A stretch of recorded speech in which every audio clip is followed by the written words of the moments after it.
My name is Mason Thompson, and at 29 I never expected to be disowned over $30,000. I was always the responsible one, saving money, building my career as a software engineer, making Grandpa Harold proud. That all changed the day I found that note taped to my apartment door. "We are no longer family," all because I refused to fund my sister Stephanie's coffee shop dream. What my parents never saw coming was how their cruel rejection would backfire at Grandpa's 75th birthday party, when those 3 gift boxes changed everything forever. Before I get into this wild story, drop a comment letting me know where you are watching from. Hit that like button and subscribe if you want more stories about standing up for yourself even against family. I grew up in a modest neighborhood in the suburbs of Boston. Our house was nothing fancy. A 3-bedroom colonial with faded blue paint and a small backyard where Dad would grill on summer weekends. We were comfortable but definitely middle class. Mom taught elementary school and Dad worked as a sales manager for a local furniture company. From the outside, we probably looked like your typical American family, but beneath the surface there were always these subtle dynamics that only became glaringly obvious to me as I got older. My grandfather, Harold Thompson, was my hero from day one. Grandpa Harold had built a comfortable life through decades of smart decisions, hard work, and careful planning. He had retired from a successful career in banking and investments, though none of us knew exactly how successful until much later. Every Sunday when I was growing up, he would take me fishing at the lake near his house. Those quiet mornings on the water were when he would impart his wisdom about life, responsibility, and especially money. "Money is just a tool, Mason," he would say, reeling in his line. "It is not good or bad on its own. It just amplifies who you already are." I took those lessons to heart, opening my first savings account at 11 and getting my first job bagging groceries at 16. My sister Stephanie was a different story entirely. 2 years younger than me, she always had a knack for getting whatever she wanted. She was the baby of the family, the pretty one with her perfect blonde hair and winning smile.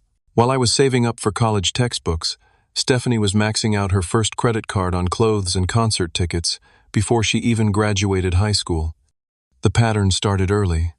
Stephanie would make a mess, financial or otherwise, and our parents would clean it up. She started 3 different college majors, psychology, marketing, and communications, never finishing any of them. Each time she dropped out, there was always a dramatic reason why it just wasn't right for her creative spirit. After college, or lack thereof, came a series of passion projects. There was the jewelry business that lasted 4 months before she got bored with making necklaces. Then the photography studio that closed after she realized professional photography required more than just Instagram filters. Each venture started with enthusiasm and ended with my parents writing checks to cover the losses. Meanwhile, I took a different path. I studied computer science, graduated with honors, and landed a solid job at a tech company in Boston. I lived below my means, contributed the maximum to my 401 Kelvin, and slowly built up a healthy savings account. By 29, I had saved enough for a down payment on a modest house and was carefully considering neighborhoods. I had been dating Audrey Collins for 2 years, a level-headed pediatric nurse who saw my family dynamic with crystal clarity from the very beginning. "Your parents have created 2 completely different sets of expectations," Audrey told me after observing one particularly tense family dinner. "They expect you to be completely self-sufficient while treating your sister like she will break if faced with real consequences." That dinner had been the first sign of the storm brewing on the horizon. It was just 3 months before everything fell apart. We were all gathered around my parents' dining table: Mom, Dad, Stephanie, her latest boyfriend, Ethan, Audrey, and me. Stephanie had been unusually excited, talking about various coffee shops she and Ethan had been visiting. "We are doing market research," she had said, with a wink showing photos on her phone of elaborate latte art. Dad had beamed with pride. That is my girl, always with an eye for opportunity. I caught Audrey's subtle eye roll and squeezed her hand under the table. We both knew what was coming. Another Stephanie special, a grand plan with no foundation. I just had no idea how deeply it would fracture our family. Grandpa Harold saw it too. He had joined us for dessert that evening, and I noticed him watching the interaction with a thoughtful expression. Later, as we helped clear the dishes, he pulled me aside. Sometimes, standing firm, is the greatest act of love, even when it feels like the opposite, he said cryptically. Remember that, Mason. I nodded, not fully understanding what he meant. It would be only a few weeks before his words made perfect sense. Looking back now, I can see all the red flags. The way my parents would gush over Stephanie's every impulsive idea while treating my stable career as simply expected. The way they would deflect when I brought up concerns about enabling her. The subtle dismissal whenever I achieved something through hard work. Well, things have always come easily to you, Mason. Nothing had ever come easily. I had simply worked hard, planned carefully, and made sacrifices. But in our family narrative, Stephanie was the creative dreamer who needed protection, and I was the practical one who needed no support. This imbalance had been manageable, even if frustrating for most of my adult life. But then came the coffee shop dream, and with it the ultimatum that would change everything. Stephanie's coffee shop obsession began suddenly the way all her passions did. One weekend, she and Ethan binged some Netflix documentary about third-wave coffee culture, and by Monday, they were self-proclaimed experts. Ethan had been dating my sister for about 8 months at this point. He was 30, worked sporadically as a freelance marketing consultant, and had the kind of confidence that came from never facing real consequences. Their plan, as they enthusiastically explained at a family dinner, was to open The Daily Grind, an artisanal coffee shop in downtown Boston that would revolutionize coffee culture in New England. Never mind that Boston already had dozens of excellent independent coffee shops. Never mind that neither of them had ever worked a day in food service. We will source directly from farmers in Colombia and Ethiopia, Stephanie explained, despite having no international business connections. And we will have a rotating gallery featuring local artists, Ethan added, though he knew no local artists. What they did have was a Pinterest board full of exposed brick walls and Edison bulb fixtures, and absolutely no business plan whatsoever. My parents ate it up. Dad talked about how entrepreneurial spirit ran in the family. It did not. Mom gushed about how she could see Stephanie on the cover of Boston Magazine's 30 Under 30 issue. I stayed quiet, pushing mashed potatoes around my plate, while Audrey squeezed my knee under the table. When Stephanie announced they were taking a research trip to Seattle to study the coffee capital of America, I finally spoke up. Have you done any financial projections? I asked. Commercial rent in downtown Boston is pretty steep. The table went quiet. Stephanie's smile faltered for just a second before Ethan jumped in. We are approaching this holistically, he said, which meant, no, they had not done any math at all. This is about creating an experience, not just crunching numbers. Dad shot me a warning look. Not everything is about spreadsheets, Mason. Sometimes you have to take risks to follow your dreams. The conversation moved on, but the tension remained. A week later, Stephanie and Ethan departed for their Seattle research trip, which, based on their Instagram feeds, consisted mostly of tourist activities and selfies with overpriced lattes. I tried to be supportive, despite my reservations. I even sent Stephanie links to small business resources and offered to help review their business plan when they created one. She left me on red. 3 days after they returned from Seattle, my doorbell rang at 9:30 p.m. on a Tuesday. I was already in sweatpants unwinding after a long day of debugging code when I found Stephanie and Ethan on my doorstep, both unusually dressed up. Surprise visit. Stephanie sang out, pushing past me into my apartment. We brought wine. Ethan followed with a bottle of something much more expensive than what I typically bought. I had a sinking feeling as I closed the door. We settled in my living room, them on the couch, me in my reading chair. Stephanie chatted animatedly about Seattle, how inspirational it had been, how clear their vision had become. I nodded along, waiting for the real reason for their visit. Finally, after their second glass of wine, Stephanie set down her glass and leaned forward.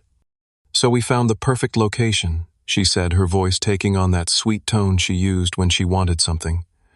It is an amazing space in Back Bay, close to the college crowds, but also the business district. That sounds expensive, I said carefully. Well, yes, quality comes at a price, Ethan chimed in. But the opportunity is incredible. The previous tenant is leaving at the end of the month, so we need to move fast. We already have most of what we need, Stephanie continued. Mom and Dad are helping with some of the startup costs, and Ethan's parents are contributing too. I nodded slowly, still waiting for the hammer to drop. But we are still about 30,000 short, she finally said, looking at me with wide, expectant eyes. And we immediately thought of you. You are always so good with money, and we know you have savings. There it was. The real purpose of the wine, the surprise visit, the flattery. You want me to lend you $30,000, I asked, just to be crystal clear. Not lend, invest, Ethan corrected enthusiastically. You would be a partner. A silent partner, of course, since you are busy with your job. But you would get a share of the profits. I took a deep breath. Have you created a business plan? Financial projections? What about your experience in the industry? Stephanie's smile tightened. We do not need all that corporate stuff. We have vision and passion. Stephanie, I cannot invest $30,000 based on vision and passion, I said, as gently as I could. That is a significant amount of money. But you have it, she pressed. I know you do. You are always saving. I have been saving for years to buy a house, I explained. And even if I had extra, I would need to see a solid business plan before investing in any business. The atmosphere in the room shifted. Stephanie's sweet demeanor evaporated, replaced by the entitled anger I had seen many times before. So you would rather buy yourself a house than help your own sister, she snapped. That is so selfish, Mason.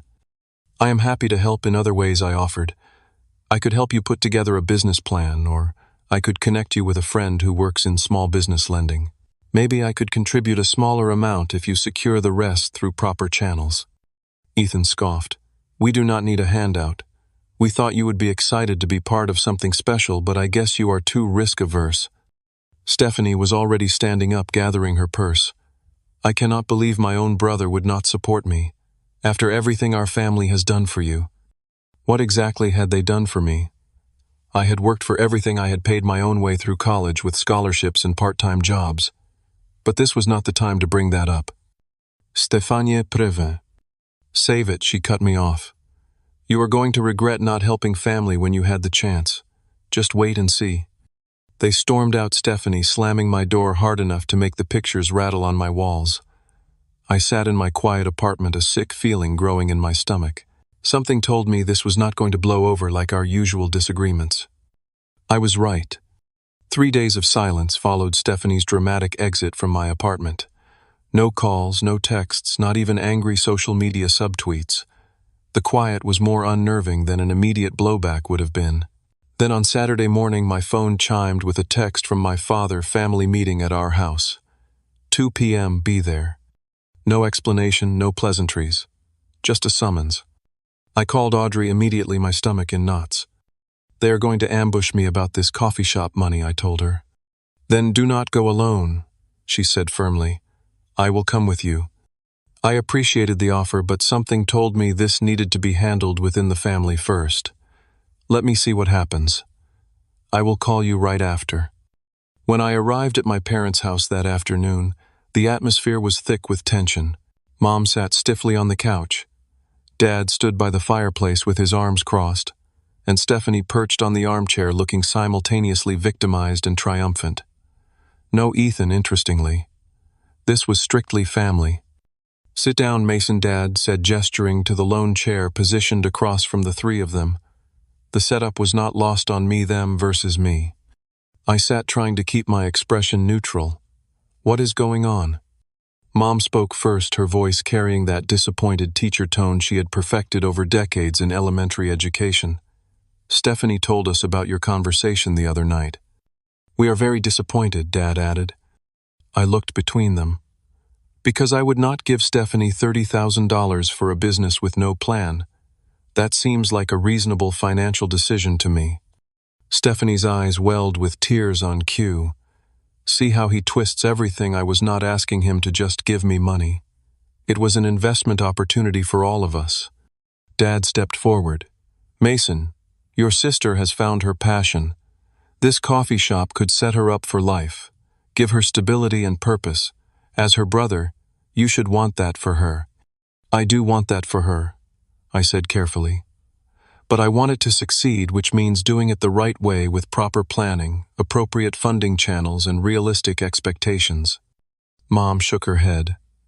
You have always been so rigid, so unwilling to support your sister's dreams. That stung. I had spent years carefully avoiding criticizing Stephanie's impulsive decisions, offering help when I could, staying silent when I could not. But apparently drawing a boundary around my hard-earned savings made me the villain. I offered to help her create a business plan, I reminded them. I offered to connect her with proper financing options.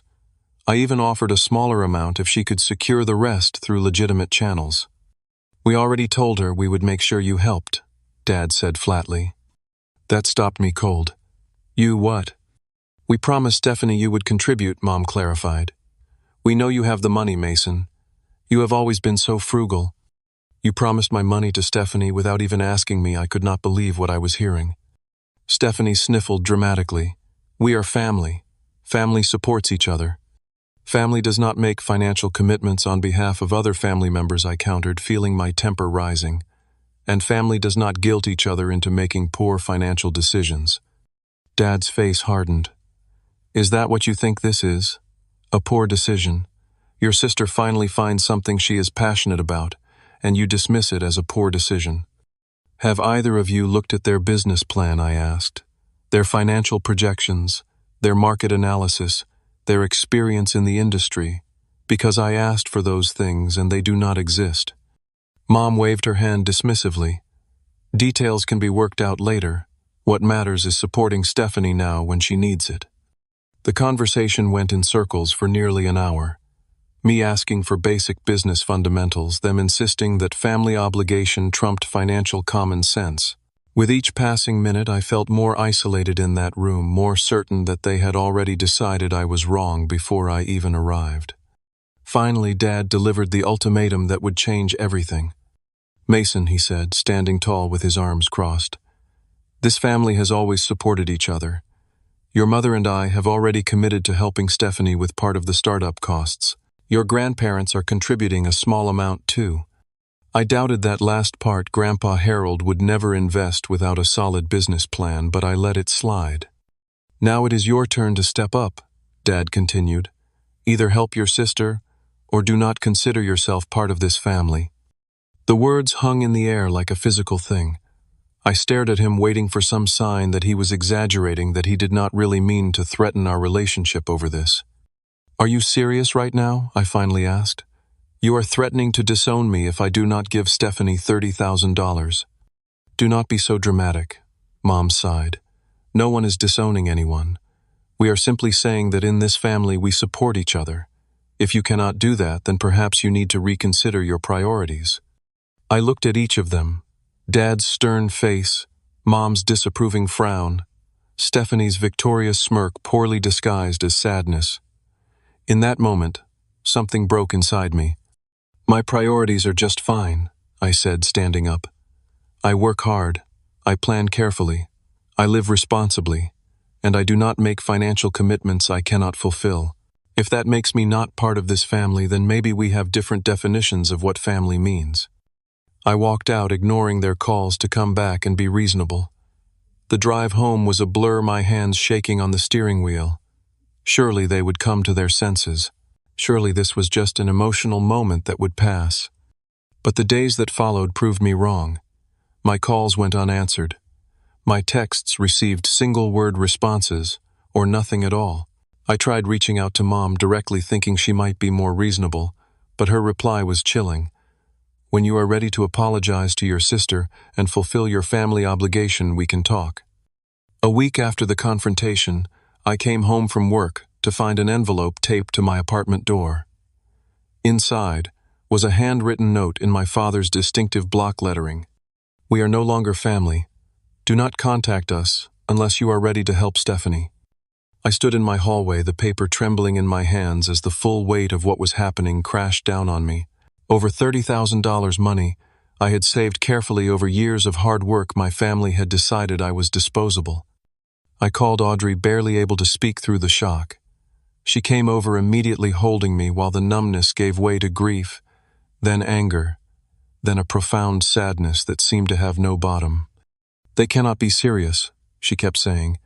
They will come around. But as I fell asleep that night on my couch, Audrey watching over me with worried eyes, a part of me knew that something fundamental had shifted. The family I thought I had was not the family that actually existed, and I had no idea how to process that betrayal. The first week of being familyless was the hardest. I would catch myself reaching for my phone to text my mom about something trivial, only to remember the note taped to my door. I would see something that would make Dad laugh, and instinctively think to tell him before the reality crashed back. It was like experiencing a death, except the people I was grieving had chosen to walk away. At work, I went through the motions. I coded, I attended meetings, I nodded at appropriate times, but my mind was constantly churning over what had happened. Had I been wrong? Should I have just given Stephanie the money to keep the peace? Was family harmony worth $30,000? After 3 days of this fog, my team lead pulled me aside. "Take some personal days, Mason," he said kindly. "Whatever is going on, you need some time to process it." I took his advice and spent the next 2 days alternating between sleeping too much and staring at my ceiling, replaying every moment of that final confrontation. Audrey came by each evening after her hospital shift, bringing food I barely touched and reassurance I struggled to believe. "You did nothing wrong," she would insist, her nurse's eyes clinically assessing my deteriorating state. "They are being unreasonable and manipulative." On the 6th day, I mustered the courage to try one more time. I sent a carefully worded text to both parents. "I love you all and want to work through this. Can we please talk?" My father's reply came hours later. "You know what you need to do." That was it. No opening for discussion, no acknowledgement of my feelings, just a restatement of their ultimatum. Later that day, scrolling mindlessly through social media to distract myself, I saw a post from Stephanie with a photo of her and Ethan standing in an empty commercial space. The caption read, "Dreams becoming reality. Future home of the daily grind number. Entrepreneur life number blessed." I stared at the phone, a sick feeling growing in my stomach.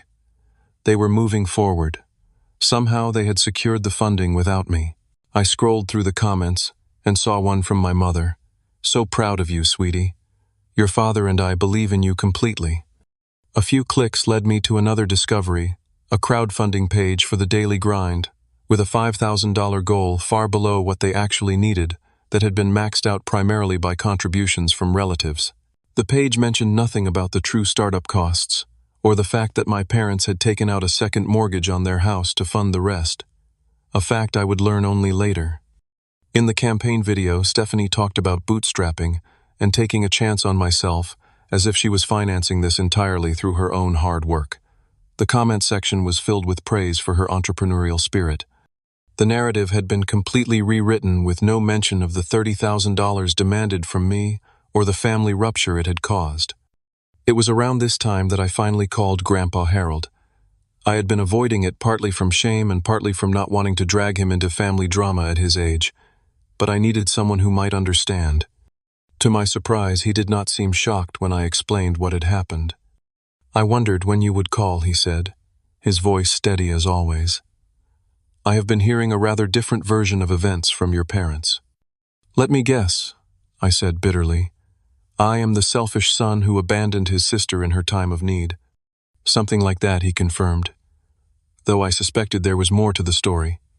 I told him everything: the ambush loan request, the lack of business planning, the ultimatum, the note on my door. He listened without interruption, and when I finished, he sighed deeply. "This is not the first time something like this has happened in our family," he said, surprising me. "Your father and his sister went through something similar years ago before you were born. Different circumstances, same pattern." "What happened?" "Your aunt wanted to start a clothing boutique. Your grandmother, my late wife, thought it was a wonderful idea and pressured everyone to contribute. Your father gave her a significant amount of money despite having a new baby, you, and a mortgage. The business failed within a year, and the money was never repaid. It caused a rift between your father and me when I pointed out it had been a foreseeable outcome." I sat with this information, trying to process that this pattern had deeper roots than I realized.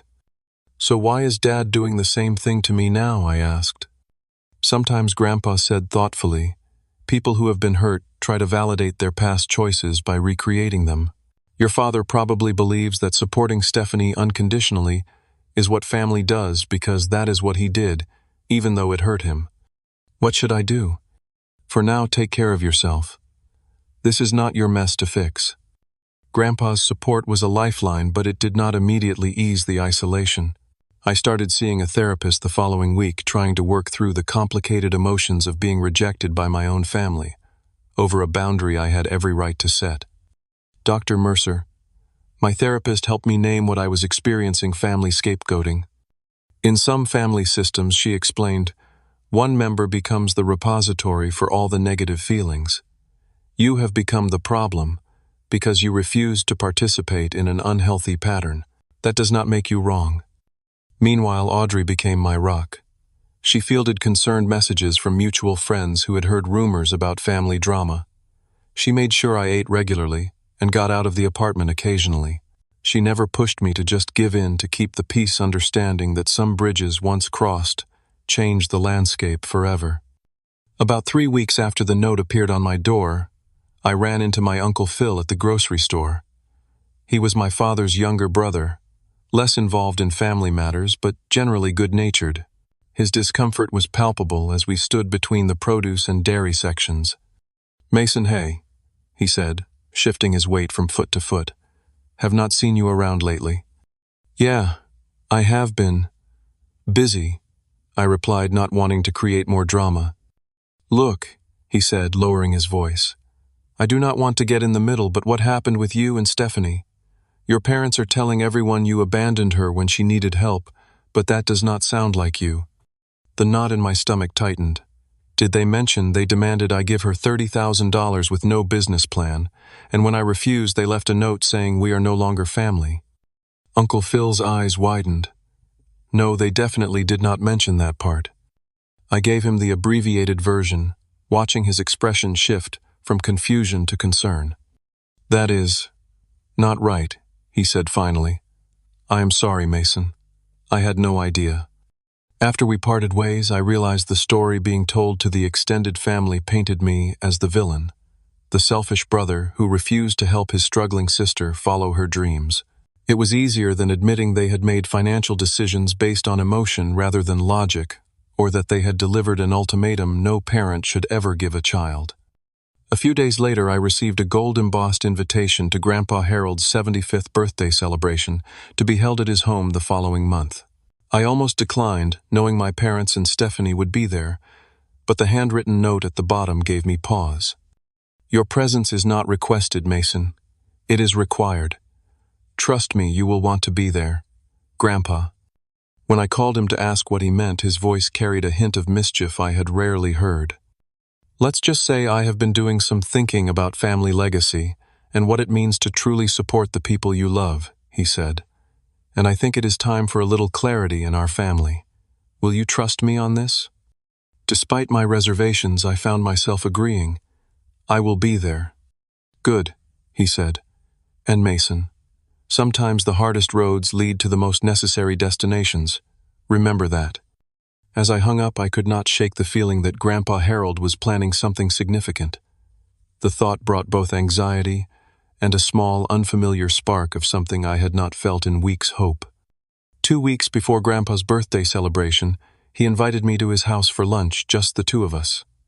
His colonial-style home sat on 2 acres in a quiet suburb, modest from the outside, but impeccably maintained. As always, he answered the door himself, despite having reached an age where most people would be slowing down. Come in," he said, clapping me on the shoulder. Maria made her famous pot roast before she left for the day. Maria was his housekeeper of 15 years, a warm woman who treated Grandpa like family and me like a favorite nephew. The house smelled incredible, a comforting mix of slow-cooked beef and fresh-baked bread that momentarily pushed aside the constant anxiety I had been carrying. We ate in his sunroom, overlooking the meticulously kept garden.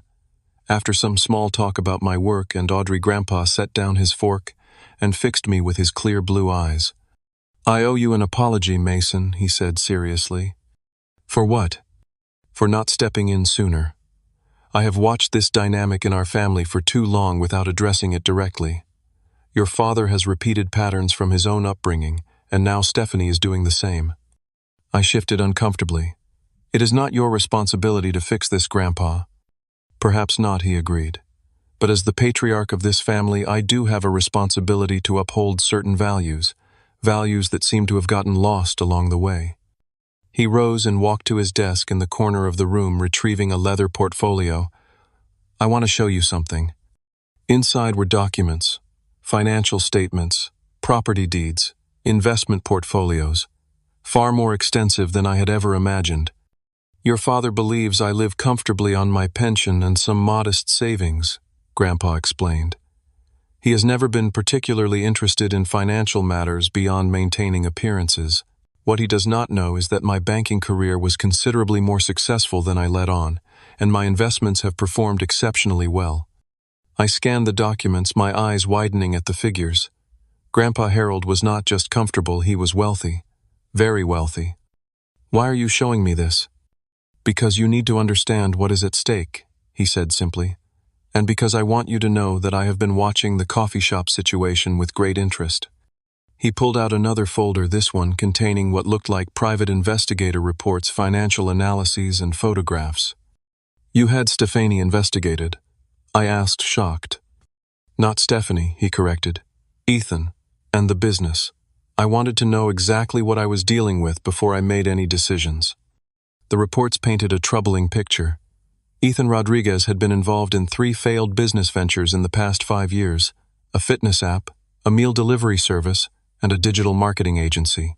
Each had followed the same pattern: enthusiastic launch, mismanagement, failure within 18 months. He had left behind unpaid vendors and disgruntled investors each time. More concerning were the current financials for the daily grind. They had already spent nearly $40,000 on unnecessary high-end fixtures and equipment before even finalizing permits. The location they had secured was charging premium rent, but was actually 2 blocks away from the prime foot traffic area. Their projected revenue was based on charging $8 for a basic coffee in a neighborhood where the average was $4. "They are going to fail," I said quietly, the reality sinking in. "And they have used Mom and Dad's money to do it." "Yes," Grandpa confirmed. "Your parents took out a second mortgage on their house, $75,000.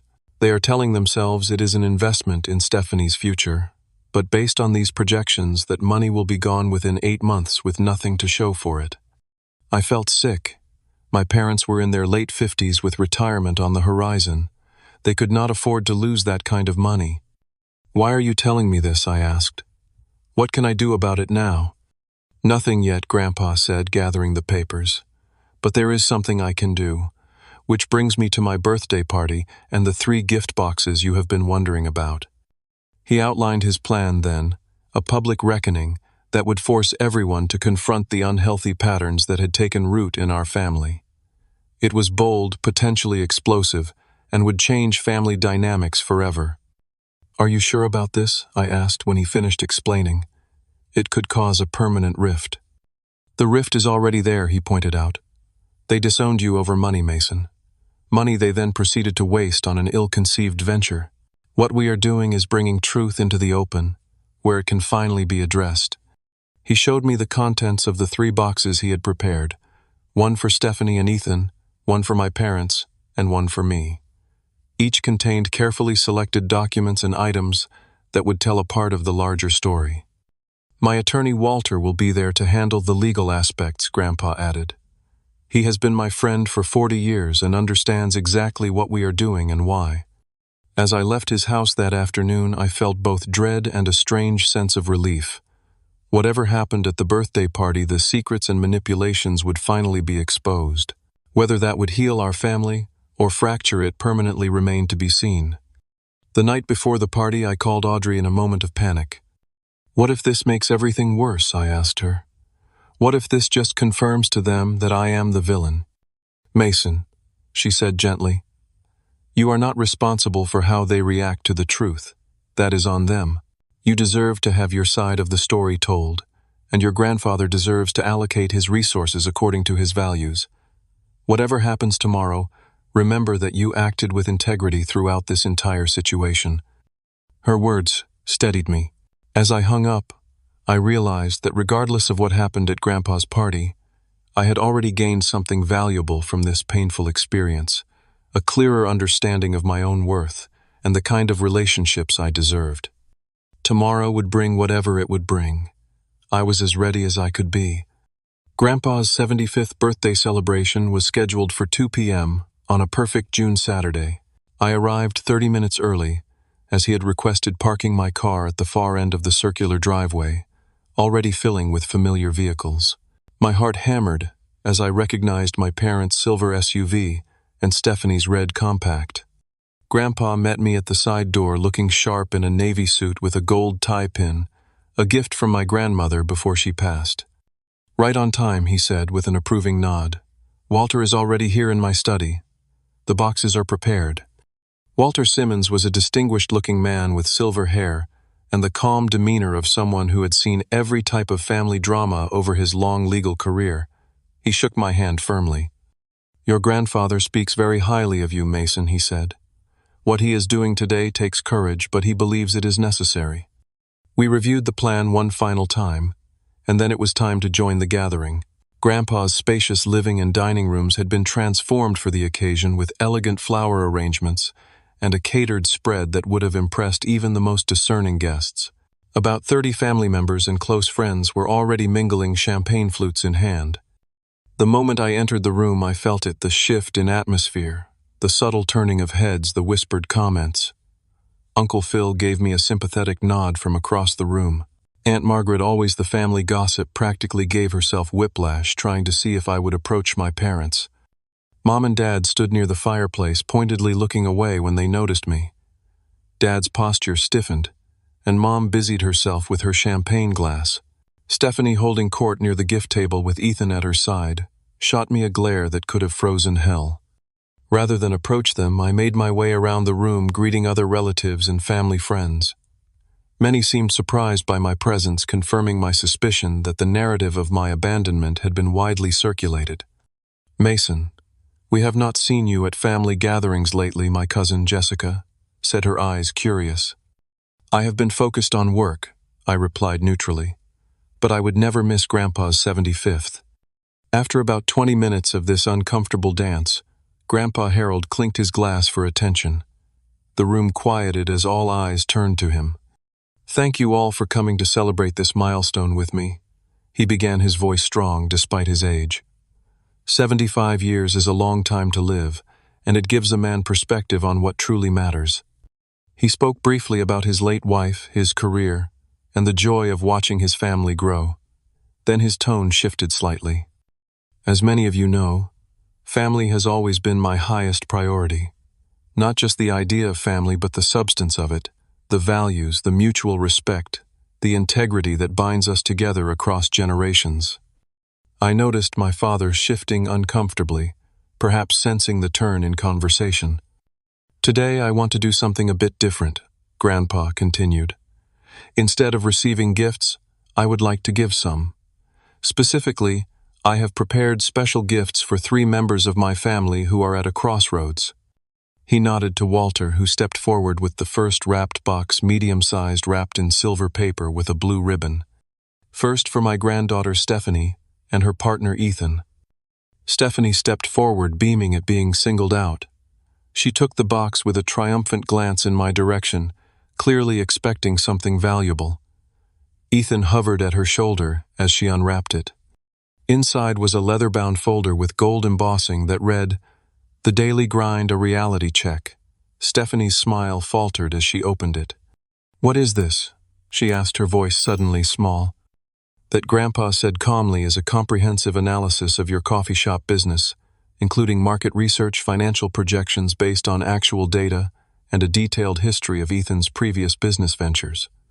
The room went silent. Ethan's face drained of color. "I do not understand," Stephanie said, though her expression suggested she was beginning to.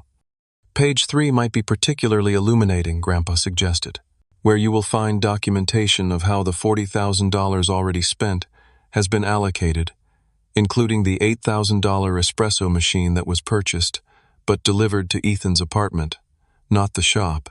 Location." Gasps rippled through the room. Ethan took a step back. "That was we were storing it temporarily," he stammered. Perhaps Grandpa nodded. "Just as you were temporarily storing the funds from your previous investors before those businesses also failed." He turned to the wider room. "I believe in supporting family, but true support sometimes means preventing harm rather than enabling it. Stephanie has tremendous potential, but this business as currently conceived and managed is not viable." The folder contains proof of that assessment from 3 independent business consultants. Stephanie's face crumpled, tears streaming down her cheeks. Real ones this time, not the performative ones she had used so effectively in the past. Before she could respond, Walter stepped forward with the second box smaller, wrapped in gold paper. "For my son Robert and his wife Diana," Grandpa announced, looking directly at my parents. Dad hesitated before stepping forward to take the box, Mom trailing behind him. The unwrapping was painfully slow, the room collectively holding its breath. Inside was a small wooden frame containing the note they had left on my door. "We are no longer family. Do not contact us unless you are ready to help Stephanie." Beneath it was a copy of their second mortgage documents, along with projected retirement calculations showing the impact of their $75,000 loan. "What is the meaning of this?" Dad demanded, his face flushing red. "The meaning is simple," Grandpa replied evenly. "Choices have consequences. You chose to disown your son for refusing to fund a business that my investigation shows has a 97% chance of failure within 1 year. You chose to leverage your retirement security on that same business. And you chose to create a false narrative about Mason to the rest of the family." Mom's hand flew to her mouth. "Harold, this is a private family matter." "Is it?" Grandpa cut in. "Because the note disowning my grandson seems quite definitive and public. And the story you have been telling about him abandoning his sister has certainly made the rounds." He turned to address the stunned gathering. "For those who have heard only one version of recent events, let me clarify. Mason did not refuse to help his sister out of selfishness. He refused to invest $30,000 in a business with no viable plan run by someone with a history of financial irresponsibility and a partner with a track record of failed ventures. He offered alternative forms of support, all of which were rejected. For this reasonable boundary, he was cut off from his family completely." The silence in the room was deafening. I stood still, feeling dozens of eyes shifting between me and my parents, the narrative they had constructed crumbling in real time. Finally, Walter brought forward the third box, the largest, wrapped in simple blue paper. "And for my grandson Mason," Grandpa said, his voice warming as he looked at me. With slightly shaking hands, I unwrapped the box. Inside was a leather portfolio similar to the one Grandpa had shown me in his study 2 weeks earlier, but with my name embossed on the cover. As I opened it, Grandpa addressed the room. "Mason has demonstrated the values I hold most dear: integrity, responsibility, and genuine care for others' well-being. While it might seem supportive to give someone whatever they ask, for true support often means helping people make sound decisions, even when those decisions are difficult." I scanned the documents in the portfolio, my eyes widening. It contained trust documents naming me as the primary trustee of Grandpa's estate, along with educational trusts for future generations, and a significant immediate gift to help with my house down payment. "I have restructured my estate," Grandpa announced. "The bulk of my assets will be held in a family trust with Mason as the primary trustee. The trust includes provisions for education, healthcare, and genuine entrepreneurial efforts that include proper planning and accountability." He looked pointedly at my parents. "What it does not include is bailouts for impulsive decisions or funding for businesses with no viable plan. Those are not gifts of love. They are enablements of future failure." The room erupted in murmurs. Stephanie was openly crying now, while Ethan had mysteriously disappeared from the party. My parents stood frozen, the frame still in my father's hands, as the full implications of what had just happened sank in. I caught Uncle Phil's eye across the room. He gave me a subtle nod of understanding and what looked like respect. Other relatives were whispering, reassessing the family drama in light of these revelations. "I believe," Grandpa said, raising his voice slightly to be heard above the murmurs, "that it is time for some honest conversations in this family. Walter will be available to answer any questions about the trust arrangements, and I hope that after some reflection, we can begin to rebuild relationships on healthier foundations." With that, he clinked his glass once more. "Now I believe there is cake waiting to be served. 75 candles wait for no man." The party awkwardly shifted back to birthday mode, though the atmosphere had fundamentally changed. I stood by the window portfolio clutched in my hands, unsure what to do next. I did not have to wonder long. My father approached, his face unreadable, my mother a few steps behind him. "We need to talk," he said quietly. "Not here, not now, but soon." I nodded, not trusting myself to speak. As they walked away, Grandpa appeared at my side, placing a steady hand on my shoulder. "The truth is rarely comfortable," he said softly, "but it is always necessary." I looked around the room at my family, some avoiding my eyes, others watching with newfound curiosity, all of them processing what they had just witnessed. Whatever happened next, the carefully constructed narrative had been dismantled. The real healing, if it was possible, could finally begin. The immediate aftermath of Grandpa's birthday revelation was both chaotic and oddly silent. Most guests made polite excuses and left early, eager to escape the tangible tension hanging in the air. Stephanie disappeared with a tearful dash to her car, while my parents lingered awkwardly, making stiff small talk with relatives while avoiding both me and Grandpa Harold. As the last guests filtered out, Grandpa found me on the back patio, staring at the sunset. "Are you all right?" he asked, settling into the chair beside me. "I honestly do not know," I admitted. "Part of me feels vindicated, and part of me feels terrible about how public it all was." "Sometimes," he said thoughtfully, "private conversations allow harmful patterns to continue. Some truths need witnesses to be truly heard." Before I could respond, the patio door opened, and my parents stepped out. They looked smaller, somehow less certain than I had ever seen them. "Could we have a moment with Mason, Dad?" asked Grandpa, his voice lacking its usual authority. Grandpa looked to me for confirmation. When I nodded, he squeezed my shoulder and went inside, leaving me alone with the parents who had disowned me just weeks earlier. For a long moment, nobody spoke. Then Mom broke the silence, her voice wavering. "We did not know you had been completely cut off," she said. "The note was your father's idea, but it was meant to be temporary, to make you reconsider. To manipulate me." I corrected quietly. Dad flinched but did not argue. "We thought we were doing the right thing, supporting Stephanie's dream. By risking your retirement, by disowning your son, by spreading a false narrative to the entire family." The questions came out sharper than I intended, years of built-up frustration, finally finding voice. "We were wrong," Dad said, the words seeming to physically pain him, "about many things. It was not exactly the apology I deserved, but it was more acknowledgement than I had ever received from him." "What happens now?" I asked. "We need time," Mom said, "to think about everything that came to light today, about the coffee shop, about our relationship with you, about all of it." "I need time too," I told them honestly. "What you did hurt me deeply. I cannot just pretend it never happened." They nodded, understanding that reconciliation, if it came, would not be immediate. As they turned to leave, Dad paused. "Your grandfather," he said haltingly, "has always seen something special in you, I think. I think today I finally understood why. It was the closest thing to a compliment my father had given me in years." In the weeks that followed, the family landscape shifted in ways both subtle and profound. Stephanie's coffee shop plans imploded spectacularly when Ethan disappeared with what remained of their startup funds. The investigation Grandpa had initiated revealed that he had been siphoning money from the beginning, including selling that expensive espresso machine for cash. Stephanie was devastated, but for perhaps the first time, it was a genuine devastation rather than a performative one.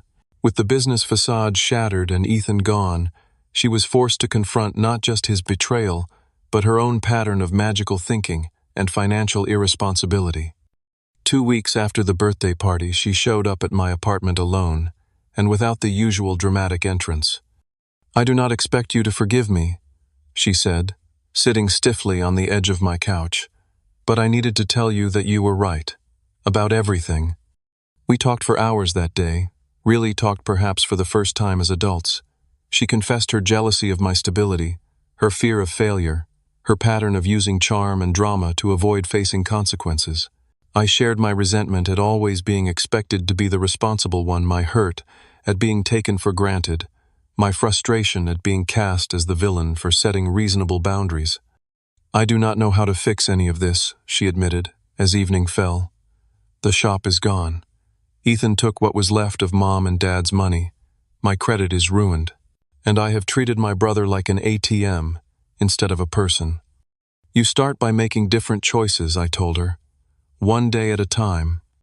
Stephanie enrolled in community college the following month, starting with basic business and accounting classes.